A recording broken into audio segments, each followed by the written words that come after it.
मंच पर विराजमान श्रीमान उदयराज होलकर जी, आदरणीय श्रीमान मधुसूदन होलकर जी, डॉक्टर योगेश सिंह जी,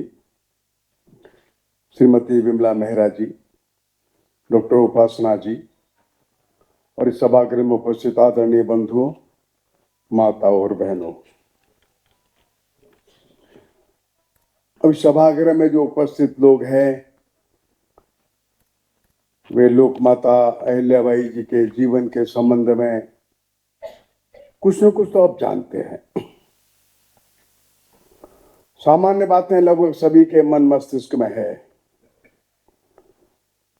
लेकिन अहिल्याबाई होलकर ये किस सिस्टम में है? एक बड़ी एक कड़ी है, उसमें है वे।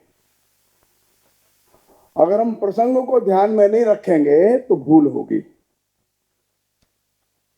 अहिल्याबाई अपना एक रोल निभा रही है, उनकी एक भूमिका बहुत बड़ी महत्वपूर्ण है, उस पर हम चर्चा जरूर करेंगे। लेकिन अपने को ध्यान में रखना है कि हमारा देश जो है 7वीं शताब्दी से भयंकर संकट में आ गया और 10वीं शताब्दी के बाद सारे देश में एक अजीब प्रकार का आतंक उत्पन्न हो गया। कोई स्थान ऐसा नहीं बचा जहां मंदिर सुरक्षित हो, कोई स्थान ऐसा नहीं बचा जहां हमारे गुरुकुल या हमारे अध्ययन के केंद्र सुरक्षित हो, कोई स्थान ऐसा नहीं बचा जहां हमारी माताएं बहनें सुरक्षित हो। ऐसा भयंकर आतंक का काल 11वीं शताब्दी से प्रारंभ हो गया। किसी भी देश और समाज के जीवन में वो बहुत कठिन काल था। विश्व में कोई भी शायद ऐसा देश होगा दुर्लभ जो इतने लंबे समय तक, लगभग 700 वर्षों तक इस महाविकट कठिन काल को सहन कर पाया हो। इस सारे कठिन काल को, सारा जो दुर्दैव था हमारे देश का, उसको समाप्त करने के लिए एक महिला अपने बेटे को तैयार करती है। उस महिला का नाम है जीजाबाई और इस बालक का नाम है शिवाजी। ये छोटा सा बालक है। धीरे धीरे इसके ध्यान में आता है ये सारा देश कैसे हिंदू विरोधियों के हाथ में चला गया, क्रूर और बर्बर लोगों के हाथ में चला गया, घोर असहिष्णु लोगों के हाथ में चला गया। नाना प्रकार का अपमान और तिरस्कार हिंदू समाज का है। हिंदू समाज जजिया देता था, तीर्थ यात्रा के लिए टैक्स देता था, कोई भी मंदिर सुरक्षित नहीं था। कोई भी ये नहीं कह सकता हमारे घर की माता और बहनें सुरक्षित है। ऐसे में बहुत छोटे से स्थान से एक बालक खड़ा होता है जिसका नाम है शिवाजी महाराज।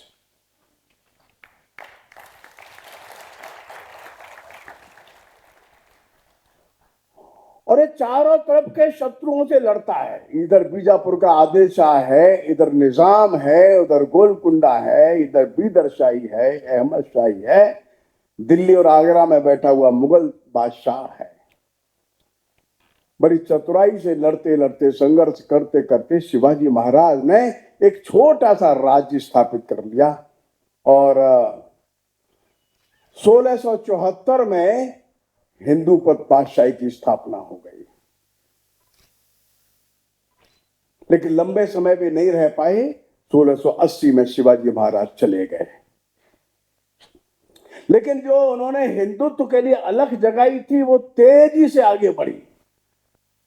कभी कभी लोग comparative study of Aurangzeb and Shivaji Maharaj करते हैं तो उनको ध्यान में रखना चाहिए। औरंगजेब उस समय दुनिया का, विश्व का सबसे बड़ा बादशाह था, विश्व की सबसे बड़ी सेना उसके पास थी और शिवाजी महाराज बहुत छोटे से गांव से खड़े हुए एक छोटे से जागीरदार थे। लेकिन शिवाजी महाराज ने ऐसी अलख जगाई और ऐसा युवकों का समूह खड़ा किया जिनके जीवन में एक ही लक्ष्य था, इस देश को स्वतंत्र करा देना है, इस देश की पुनर्प्रतिष्ठा कर देनी है।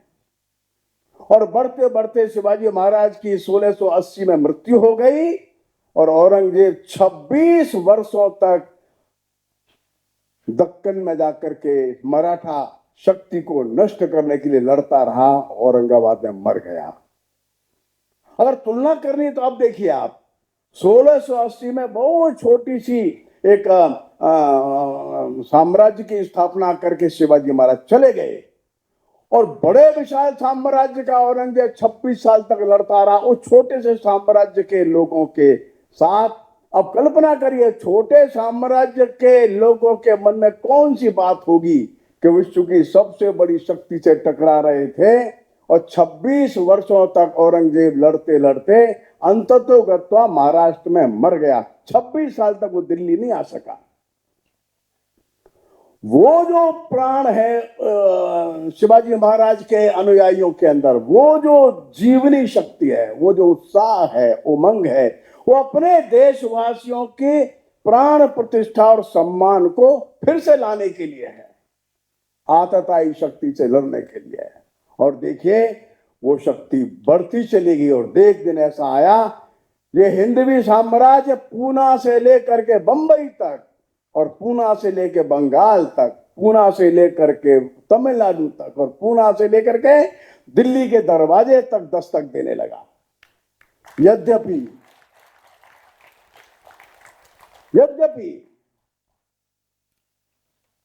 पानीपत की तीसरी लड़ाई मराठे हार गए।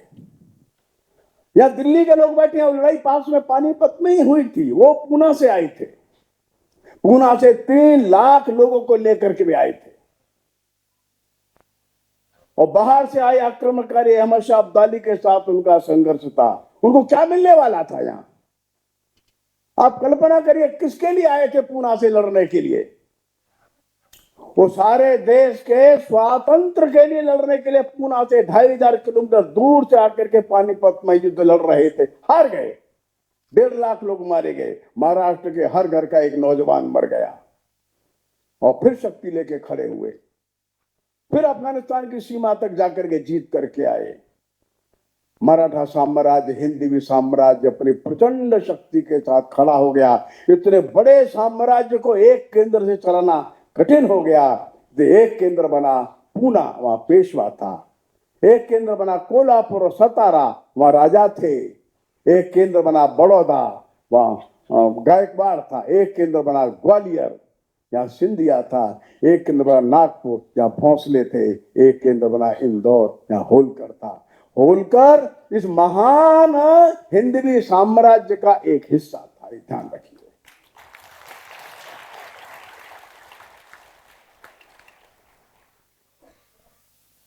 जो प्राण फूंका जीजाबाई ने अपने बालक में, वो बढ़ते बढ़ते ऐसा महायज्ञ जैसा हो गया कि तंजावुर के मंदिर से लेकर के कंधार तक, बंबई के पहाड़ियों से समुद्र के और लहरों से लेकर के और बंगाल तक, और यहां से लेकर के दिल्ली के दरवाजे तक, इतने बड़े साम्राज्य को चलाने के लिए 6, 7, 8 केंद्र बनाए। उसमें एक केंद्र इंदौर था। उस इंदौर के केंद्र पर होलकर थे। ये जुझारू लोग थे। जो सिंधिया थे, ये भी जुझारू थे। भोंसले थे, वो भी पराक्रमी लोग थे। सभी लोग लड़ने वाले थे। सब चारों दिशाओं में मोर्चा संभाल करके लड़ रहे थे। उद्देश्य एक ही था, इस देश के नष्ट हो गए स्वाभिमान सम्मान को फिर से पुनर्स्थापित करना है। ध्यान रखिए। उसमें से प्रसंगवश महारानी होलकर है, जिनको हम आज स्मरण कर रहे हैं। बहुत छोटे से गांव के परिवार से निकल करके भी आई हैं। हम ऐसी चर्चा नहीं करते, फिर भी ध्यान में रहना चाहिए। गांव का छोटा सा परिवार है, पशुपालन का काम होता है। ध्यान में आया राजा को, ये लड़की अच्छी है, ये सौम्य है, ये सुशील है। चेहरा देख करके लगा शायद मेरी पुत्र वधू बन सकती है। और वो तेजस्विनी बालिका महल में आ गई। कोई पढ़ी लिखी नहीं थी, लेकिन इनके ससुर साहब ने इनके पढ़ने लिखने की सारी व्यवस्था बनाई और धीरे धीरे जो मल्हार राव होलकर है, इनको योग्य रीति से आगे बढ़ाते रहे। हर विषय का उन्होंने उनको प्रशिक्षण दे दिया।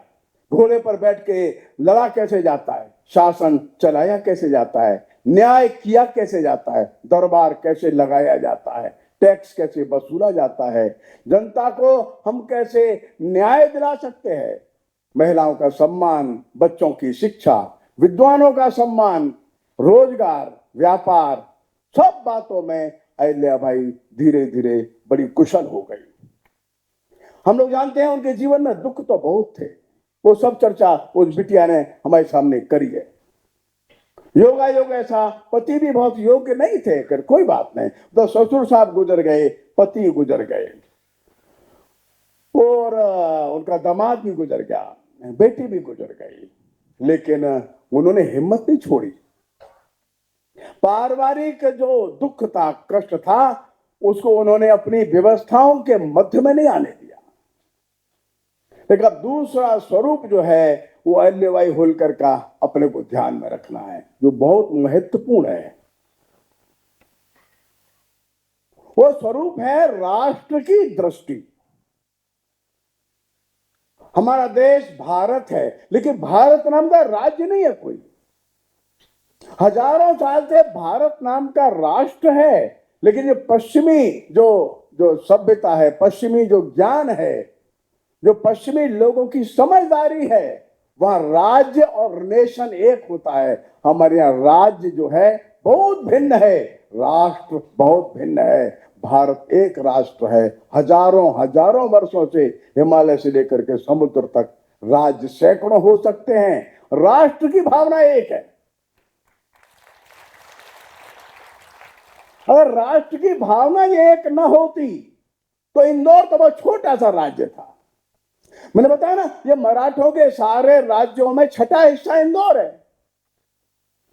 वो सिंधिया है, वो गायकवाड़ है, वो भोंसले हैं, ये होलकर छोटा सा राज्य है। आज हिसाब से लगाए तो मध्य प्रदेश के एक 6-7 जिले का राज्य, बस इतना ही है। 6-7 जिले के राज्य का रेवेन्यू कितना होगा? लेकिन अहिल्या होलकर के मन में था, ये पिछले 700-800 वर्षों में हमारे देश का राष्ट्र का भाव नष्ट हुआ है। राष्ट्र का जो स्वत्व है, राष्ट्र का जो आत्म तत्व है, राष्ट्र की आत्मा जो है, वो झिझोड़ दी गई है। ऐसा कभी कभी कोई जानवर होता है, किसी पक्षी को पकड़ ले, और जानवर बड़ा है, पक्षी छोटा सा है, उस पक्षी की क्या हालत हो जाती है। ऐसा लगता है हिंदू समाज की, सारे राष्ट्र की हालत ऐसी हो गई है। ऐसे में इस महारानी ने अपने व्यक्तिगत कोष में से, ध्यान रखिए आप, जो नेशनल रेवेन्यू है, जो स्टेट रेवेन्यू है, उसमें से नहीं, जो उनको किसी कारण से व्यक्तिगत रूप से मिलता है, जो महिला धन होता है, स्त्री धन होता है, कोई भेंट में मिला, किसी ने दिया, बस उस कोष में से इन्होंने धार्मिक क्षेत्रों का पुनर्निर्माण कराना प्रारंभ किया। आप कल्पना करिए, इंदौर से बद्रीनाथ कितना दूर है, इंदौर से केदारनाथ कितना दूर है, इंदौर से रामेश्वरम कहाँ है, इंदौर से जगन्नाथपुरी कहाँ है, इंदौर से मथुरा अयोध्या कहाँ है, काशी कहाँ है, हरिद्वार कहाँ है हमारा सोमनाथ। लेकिन इस राजमाता ने सारे राष्ट्र को ध्यान में रखा, राज्य को ध्यान में नहीं रखा। ध्यान रखिए, पता जब ये विषय आया, राज्य की व्यवस्था सुचारू है, राज्य के कोष का एक पैसा भी लिए बिना अपने व्यक्तिगत धन में से निकाल कर पैसा कम से कम 200 स्थानों पर निर्माण के कार्य कराए, काशी के घाट बनाए, काशी का टूटा हुआ मंदिर है, विवाह जब होगा तब देखा जाएगा, उस मंदिर के बगल में काशी विश्वनाथ का मंदिर खड़ा कर दिया। सोमनाथ का मंदिर टूट गया है, बगल में मंदिर खड़ा कर दिया। बंधुओं और बहनों, ये राज्य दृष्टि नहीं है, ये राष्ट्र दृष्टि है। राज्य अलग है, राज्य चले सुचारू, लेकिन राज्य जो है एक महान राष्ट्र का अंग है। संकट राष्ट्र पर है, संकट मेरे सोमनाथ पर है। सोमनाथ टूट गया है 1000 साल पहले, कोई बात नहीं, वहां मजारे बनी पड़े हैं, जाने दो, बगल में जमीन लो, सोमनाथ का मंदिर बनाओ। काशी विश्वनाथ टूट गया है, कोई बात नहीं, काशी विश्वनाथ के बगल में जो जमीन मिलती है वह नया मंदिर बना दो।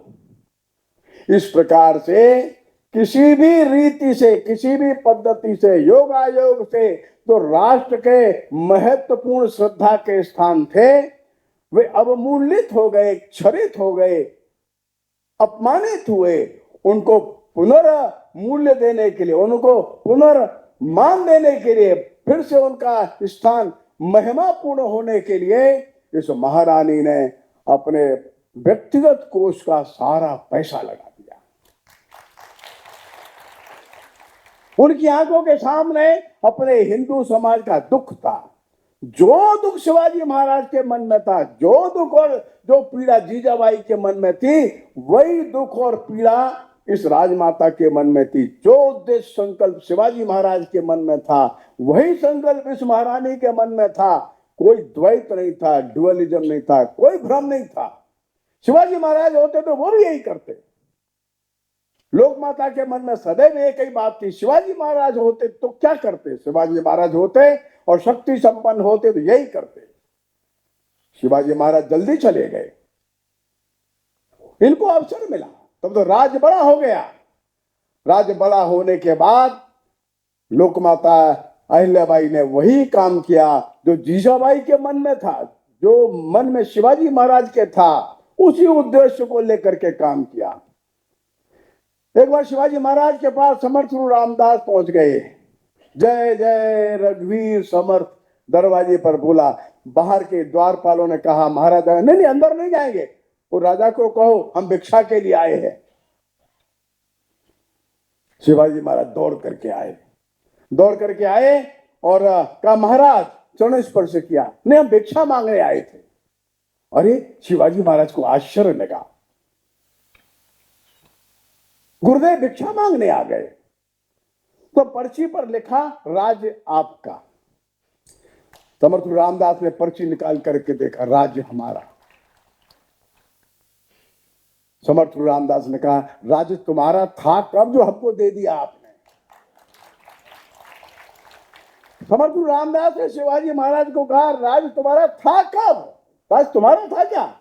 शिवाजी महाराज को तुरंत ज्ञान हो गया, ध्यान में, हाँ, राज परमात्मा का है, राज्य शिव का है, राज्य मां का है, मां भगवती का राज्य, हम तो निमित्त मात्र है। वो शिवाजी महाराज के मन में आ गया उसी दिन। उस दिन के बाद से शिवाजी महाराज ने यही उद्देश्य मन में रखा, यही मन में भाव रखा कि राज्य ईश्वर का है, हम निमित्त मात्र चलाने वाले हैं, बस। लोकमाता अहिल्याबाई के मन में जीवन भर यही रहा, राज्य हमारा नहीं है, हम निमित्त मात्र बैठे हैं। और इसे जो भी राजाज्ञा जारी होती थी, उस राज्याज्ञा के नीचे वे लिख देते थे, श्री शंकर। ये आज्ञा जो मेरी नहीं है, राजाज्ञा जो है ये शिव के आदेश से है, बस। और कोई भी राजाज्ञा महारानी ने अपने नाम से नहीं निकाली। और इसे राज किसका? राज परमात्मा का। हम निमित्त मात्र चलाने वाले। कोष किसका? परमात्मा का।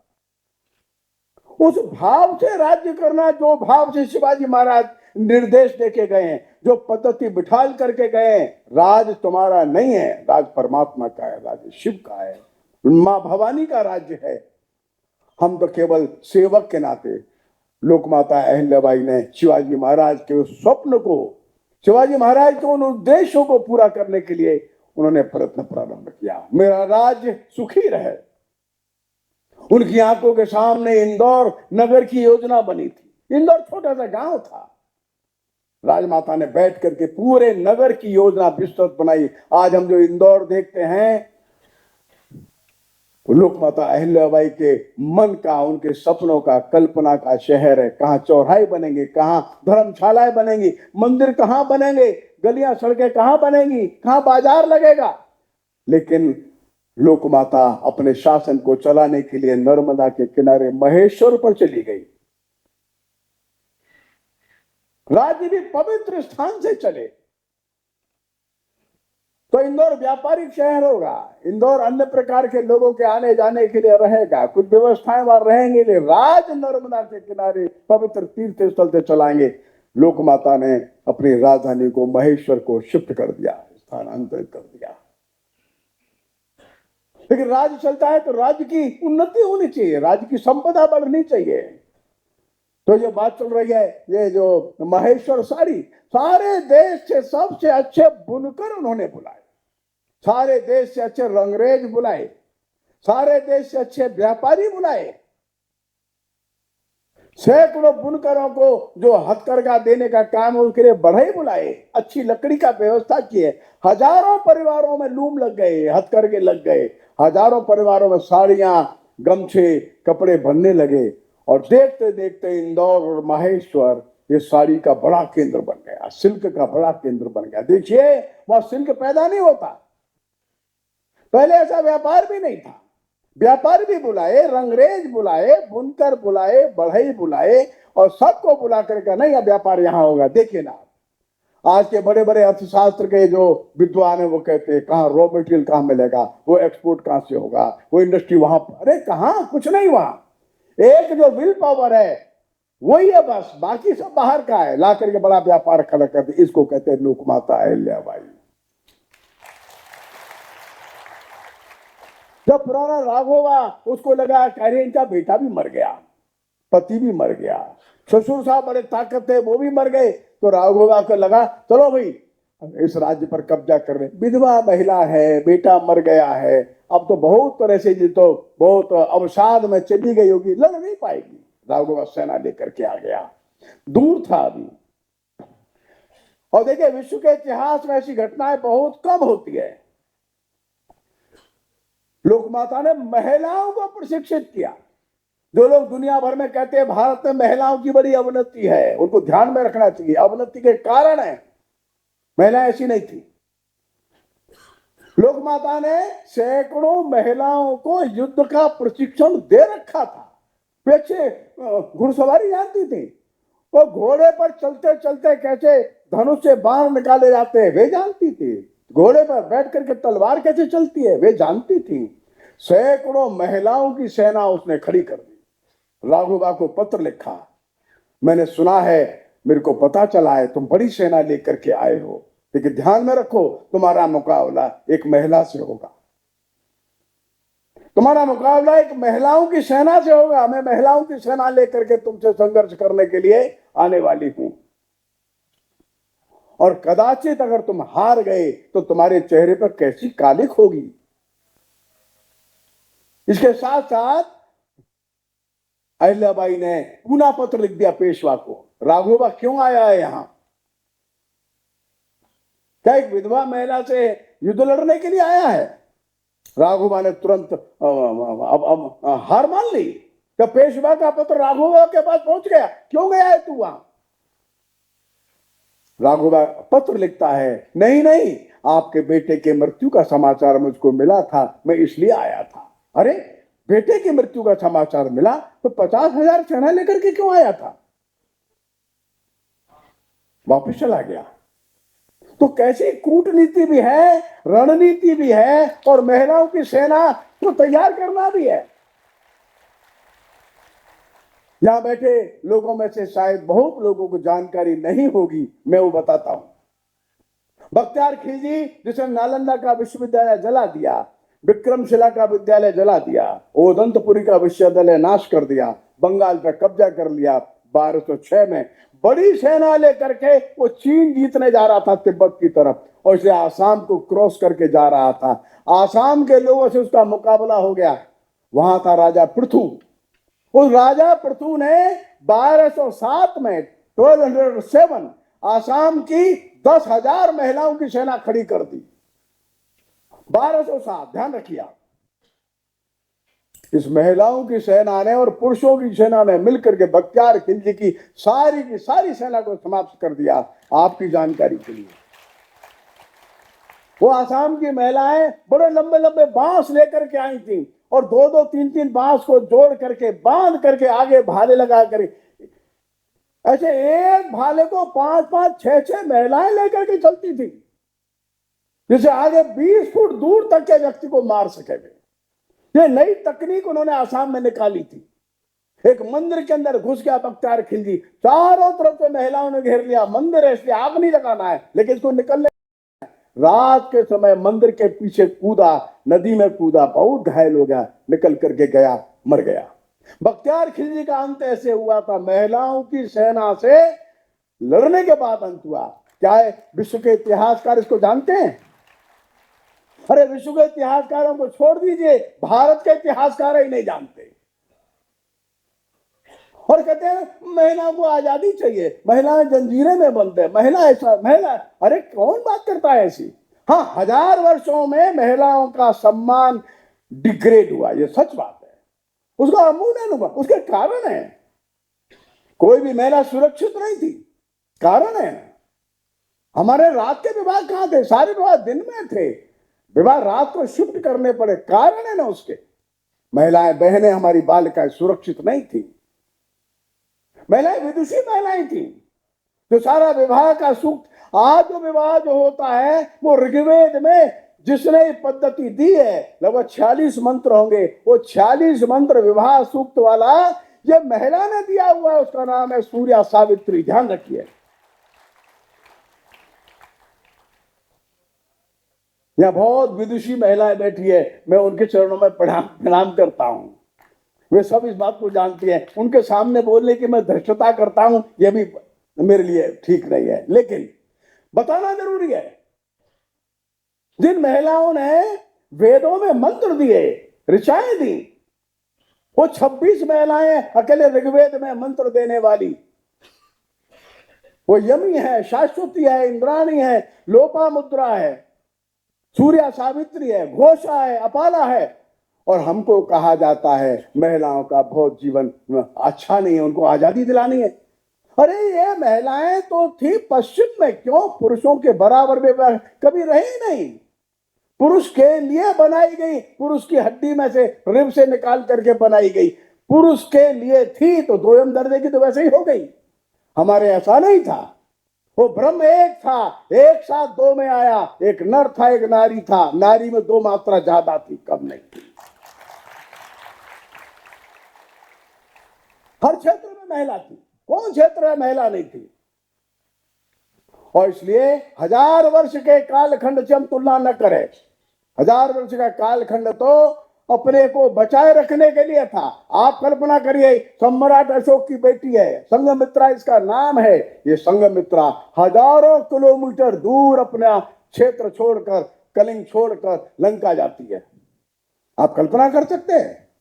भाषा नहीं जानती, मगर खान पान व्यवहार नहीं जानती, लेकिन सारे लंका के अंदर बौद्ध मत का प्रचार करने वाली ये संघमित्रा नाम की जो महिला है, कब गई थी? ईसा से 300 वर्ष पहले गई थी। महिला बैकवर्ड है हमारे देश की। इसलिए ये जो डिस्कोर्स चलाते हैं, इस प्रकार का जो विचार फैलाते हैं वे लोग, भारत की महिलाओं के नारी शक्ति के बारे में, इतिहास के बारे में जानते ही नहीं। दुर्गावती युद्ध लड़ती है जो हाथी पर बैठ करके अकबर की सेना के साथ, वो महिला नहीं है, वो महिला है, 16वीं शताब्दी की बात है। मीराबाई महिला है, मेवाड़ से निकल करके आती है, वृंदावन में एक 20 वर्ष रहती है, समाज के हर एक वर्ग के साथ चर्चा करती है, भजन गाती है, ईश्वर की भक्ति में है। सैकड़ों पद उसने लिखे। दक्षिण में अंडाल है, उस अंडाल ने सैकड़ों भजन पद लिखे हैं। कश्मीर में लल्ला है, लल्लेश्वरी है, सैकड़ों पद और भजन उसने लिखे हैं। सुरसरी बाई है, सोडीनाथी है, हजारों नहीं, हजारों से भी ज्यादा महिलाएं हैं इस देश में। 2-3 हजार वर्ष के कालखंड में हम देखेंगे जिनकी विलक्षण क्षमताएं रही है। अहिल्याबाई उसका नेतृत्व करती है इस युग में।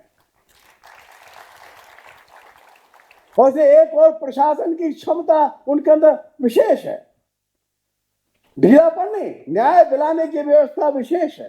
अपने नागरिकों को स्वस्थ रखना, शिक्षित रखना, प्रसन्न रखना, इसका पूरा ध्यान रखती है, पूरी सुरक्षा का ध्यान रखती है।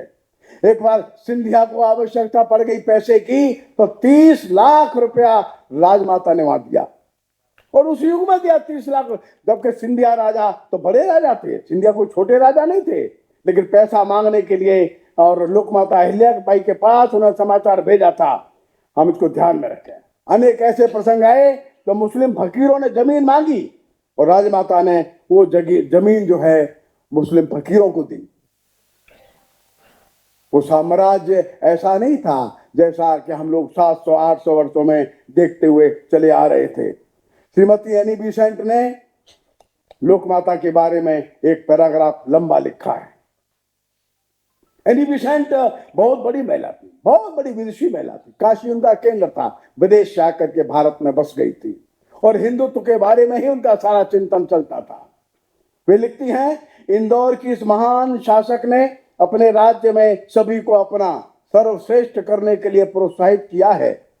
व्यापारियों ने अपने बेहतरीन कपड़े बनाए हैं, व्यापार फला फूला है, किसान शांति से रहे और अत्याचार बंद हो गए, क्योंकि रानी के ध्यान में आने वाले प्रत्येक मामले को गंभीरता से निपटाया जाता था। वो अपने लोगों को समृद्ध होते देखना पसंद करती थी और अच्छे शहरों को विकसित होते देखना चाहती थी। वो यह देखना चाहती थी कि उसके लोग अपनी संपत्ति को प्रदर्शित करने से न डरें, कहीं ऐसा न हो कि शासक उनसे इसे छीन ले। दूर दूर तक सड़कों पर छायादार पेड़ लगाए गए, कुएं बनाए गए, गरीबों, बेघरों, अनाथों सभी को उनकी जरूरतों के अनुसार मदद दी गई। कुछ लुटेरे जो लंबे समय से सभी कारवाओं के लिए पीड़ा का कारण थे, उन्हें उनके पहाड़ी किलों से खदेड़ दिया गया और ईमानदार किसानों को बसने के लिए राजी किया गया। हिंदू और मुसलमान दोनों ही प्रसिद्ध रानी का सम्मान करते थे और उनकी लंबी उम्र के लिए प्रार्थना करते थे। उनका आखिरी बड़ा दुख तब हुआ यशवंतराव फणसे की मृत्यु के बाद उनकी बेटी सती हो गई। अहिल्याबाई 70 साल की थी जब उनका लंबा शानदार जीवन समाप्त हो गया। इंदौर ने लंबे समय तक अपनी महान रानी के निधन का शोक मनाया। उनका शासनकाल सुखमय रहा और आज भी उनकी स्मृति को गहरी श्रद्धा के साथ संजोया जाता है। श्रीमती एनी बेसेंट ने लिखा है, निजाम ने भी अच्छा लिखा, दुनिया के बड़े से बड़े इतिहासकार ने उनके बारे में अच्छा लिखा, जवाहरलाल नेहरू जी ने बहुत अच्छा लिखा, सैकड़ों उनके बारे, जदुराव सरकार ने बहुत अच्छा लिखा।